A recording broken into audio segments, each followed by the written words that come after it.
स्वतःच्या पुरते संकट निवारण होत नाही इतके कुतांगळू माणसं असतात. हे विष तर जगाला जाळे सुटलंय. मग याचं निवारण कोण करेल, कोण शांत करेल ह्या विषयाला? धावले शंकराकडं. शंकर तयार झाले. भोळ दैवत.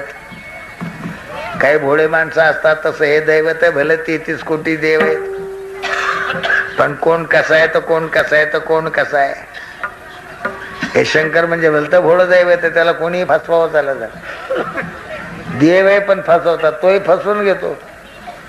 मोठा आहे महादेव, बडा देव, सब देवन का बाबा.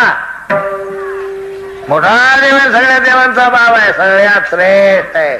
नावच महादेव आहे. मोठा देव. घरात पणजोबा मोठे, आजोबा मोठे.